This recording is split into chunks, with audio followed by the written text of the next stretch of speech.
So, una sa lahat, the legwork started as early as yung unang araw pa lang na pumutok itong gulong ito. We had to coordinate yung one country team, of course, led by our Secretary and Secretary Lazaro of DFA and then DMW Secretary Hans at kami sa OWA. OWA's mandate is repatriation and welfare support, no? So, agad-agad, we teamed up with DMW and DFA para lagyan ng tao itong mga lugar na ito sa critical areas, augment our teams, no?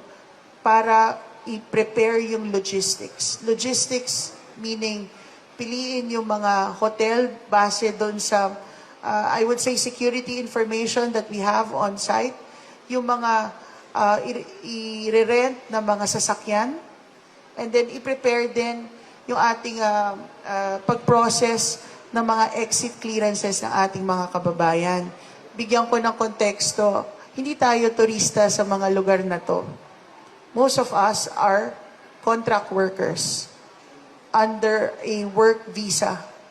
So bago tayo payagan lumabas, minsan kailangan ng clearances. May mga kababayan kasi tayo na may mga pending, for example, cases or merong mga pending claims pa no, na kailangang isettle. So parte yan ng serbisyo natin. So from the request for assistance, kinukumpirma natin kung talagang go sila, may intention silang tumawid at bumalik sa Pilipinas. Pagkatapos nun, ina-applyan natin sila ng exit clearance o tinitingnan natin kung walang magiging problema sa pag-exit nila sa mga bansang sarado ang airspace. Pangatlo, a-applyan natin sila ng transit visa or visa papunta doon sa bansa kung saan sila itatawid. Pwedeng Egypt yon, pwedeng Saudi Arabia, pwedeng Oman yon. Pagkatapos noon, ay kailangan namin silang ilagay sa isang safe area, di ba? Dalhin sa isang safe area para mas madali ang magiging mobilization sa pagtawid. Sa pagtawid po sa border, yung ating pong embahada sa Saudi Arabia, for example, or sa Cairo, or sa Muscat, nakaabang din dyan kasama ng ating Migrant Workers Office. Isa-isa po, chine-check ang ating mga kababayan, pati mga bags nila, palabas kung papayagang lumabas.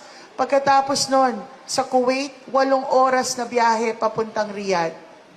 Okay? Sa Bahrain, kasi pinag-usapan nito, bansa ito ha, hindi ito parang mga probinsya lang pupunta sa kabilang probinsya. Sa Kuwait, mga around, sa Bahrain, 45 minutes for, mga over 4 hours travel to Riyadh.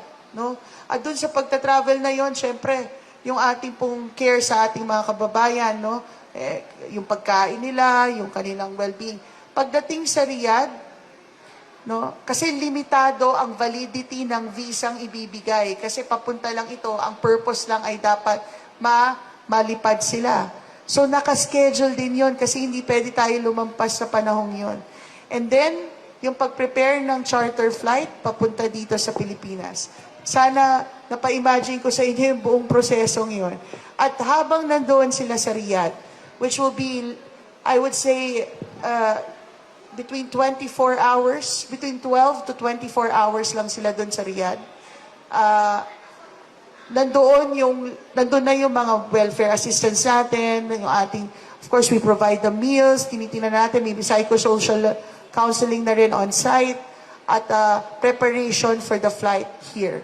Pagdating po dito, we had to group them into regions. Kasi yung sa Mindanao pupunta, we have to book the flights or arrange their travel to Mindanao. And they would require hotel accommodation, same with Visayas and some parts of Luzon. Iba't iba po may mga assistance. So this cannot be done by one agency alone. That's why we appear here as one government. Yan ang bilin ni Pangulo.